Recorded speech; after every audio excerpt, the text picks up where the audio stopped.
There is a direct link between some of these orphans, not all, the vast majority do not go on to become terrorists. And I Yeah. really think we've got to be careful about that narrative. But it is also true that kind of deep trauma can easily lead to radicalization. Well, let's now speak with Layla Moran. And she, as I said, is a Liberal Democrat MP for Oxford West and Abingdon.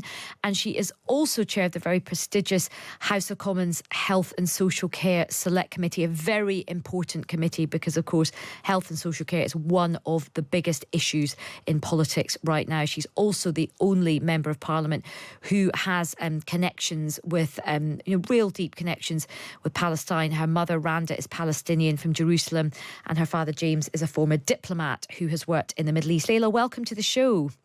Hi, thanks for having me. Look, we'll get on to talk about the Commons Select Committee, but I just wanted to start because, of course, our top story today are these breaking developments in the Middle East about the ceasefire. What are your thoughts on it so far, Layla? Well, it's really interesting, Aisha. You'd think I'd be jubilant and happy, but I'm not. Of course, we have to welcome it. Of course, for the sake of Gazans who are getting no food and are dying by the hour, but also for those hostage families. And, you've mentioned that bodies will be released as well as actual hostages, and no one knows right now which family member is going to be which. I mean, just the level of heartbreak and devastation that has got us to this point is what makes me sad. And also that if it was achievable now, it surely was achievable before. It was just that lack of international pressure, which, parliamentarians who have been trying to get the international community to do more of. So thank God, just thank God it's happening, hopefully. But until it happens, it hasn't happened. And these things are very precarious. Once it happens, it continuing to happen is also precarious. We've seen it before where a sort of scuffle happens. The pause is paused, as it were. We see bombs dropping again. We see Hamas or dissidents who are claiming to be deciding that they're going to try and stop it. This is a really, really precarious time. And right now, what I'm hoping is that once it happens, people will really start not just thinking about reconstruction and grieving for everyone who's died or everyone who's lost or wounded, but also a real concerted effort towards, what we all want, which is that we never want to see this again. And there is only one way to achieve that. It is the two-state solution. For all those who say it's not achievable, it's not possible, look at this reason why, look at, all I would say to them, well, what's your alternative? Because your alternative is a repetition of this cycle of violence for many more generations to come, or total annihilation of one peoples over another, and neither of those are acceptable. So while a two-state solution always feels far away, let us say collectively as a world that this is the moment now where it must be achieved, not can, but must. And as you say, it's very frustrating because, people would have really hoped that this deal could have been arrived at earlier. And as you say, international political figures and leaders of nations were putting pressure. But it does feel that it has been the kind of arrival of President-elect Trump that has expedited this deal. Would you agree with that, or do you have a different view?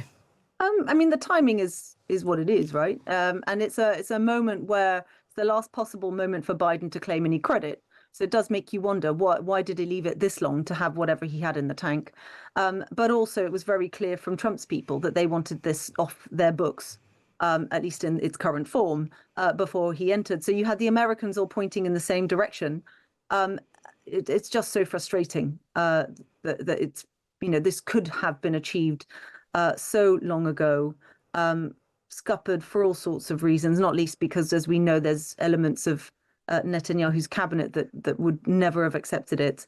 And it's still got to get through the parliament, although my understanding is, Yair Lapid's party, Yesh Atid, have said that they'll step in if necessary to get it through. So I think it's likely that it will happen, at least in this form. But, I think at this point, I don't really care who gets all the credit. And in fact, in good negotiations, everyone gets credit, right? That's how you achieve anything. So let everyone have some credit. But I hope as part of this, they also say that they don't want just credit for this. They want credit for a real, justice, peace, and security for both Israelis and Palestinians, and that this won't be something that is repeated. I sincerely hope that all the energy that went into achieving this deal can also be transferred into that medium and longer term aim at the same time. Yes, absolutely. I mean, that's so important, because this ceasefire is not the end goal. The end goal is a proper political settlement, as you say, this two-state solution.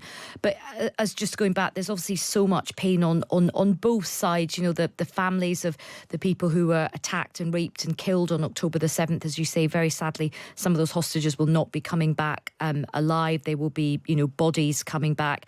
And then on the Palestinian side of things, just such a, massive loss of life, but also a lot of injury as well. A lot of people have been injured, a lot of women and children.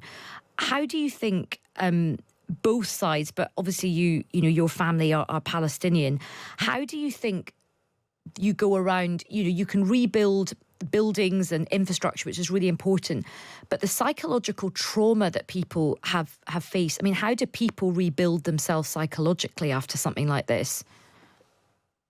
It's a really good question. The short answer to your question, Aisha, is that I don't think they do completely. And I live it through my mother and my grandmother. And, actually, there is this sort of generationalized trauma. So while I never went through it as a kid, one of the things that has always been traumatizing for me when I was a child was every time something around Palestine erupted. And my mother grew up and in her childhood was in Jericho in Palestine. And, they had to leave because of the violence. They moved from Jerusalem because of the bombs just around the corner from them at the King David Hotel in the late 40s. The generationally, every time a child hears that something's going on in Palestine, what you remember is your parent breaking down, because suddenly that trauma that is often hidden, or they just sort of keep resilient and keep strong for the sake of their children, it surfaces, and you see this incredibly vulnerable person in front of you, and you realize what it did to them.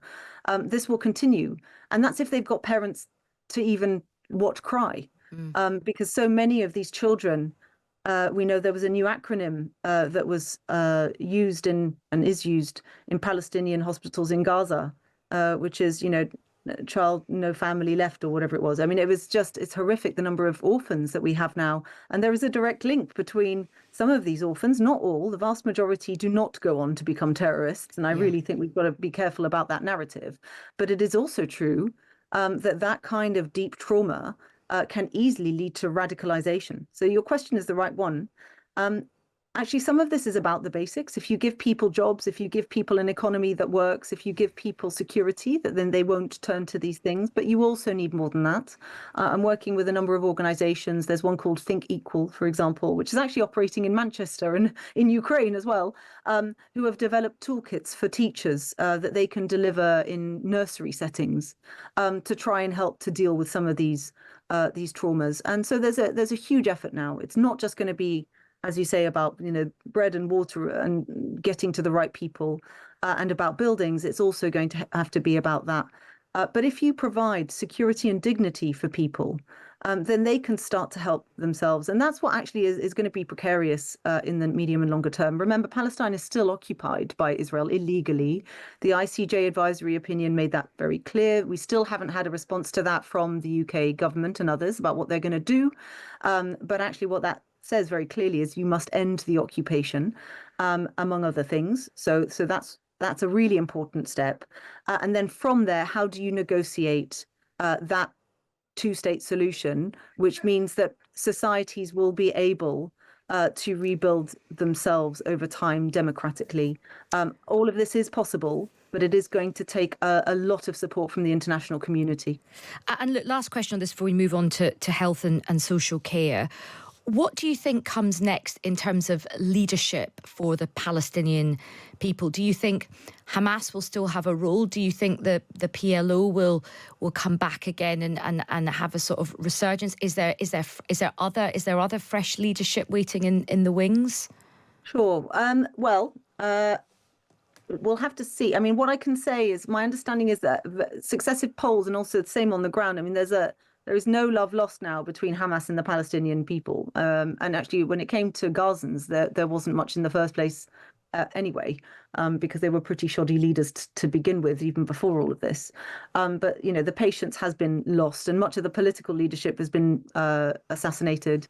And so, in terms of the military objective that Israel has, which is cutting Hamas off at the knees, and they've also done it at the head, that has bluntly been achieved. I think. In terms of the PLO, remember the PLO is not a political party. It's a political organization that encompasses other parties, of which Fatah, which is the main Palestinian Democratic Party, of which Mahmoud Abbas is a member.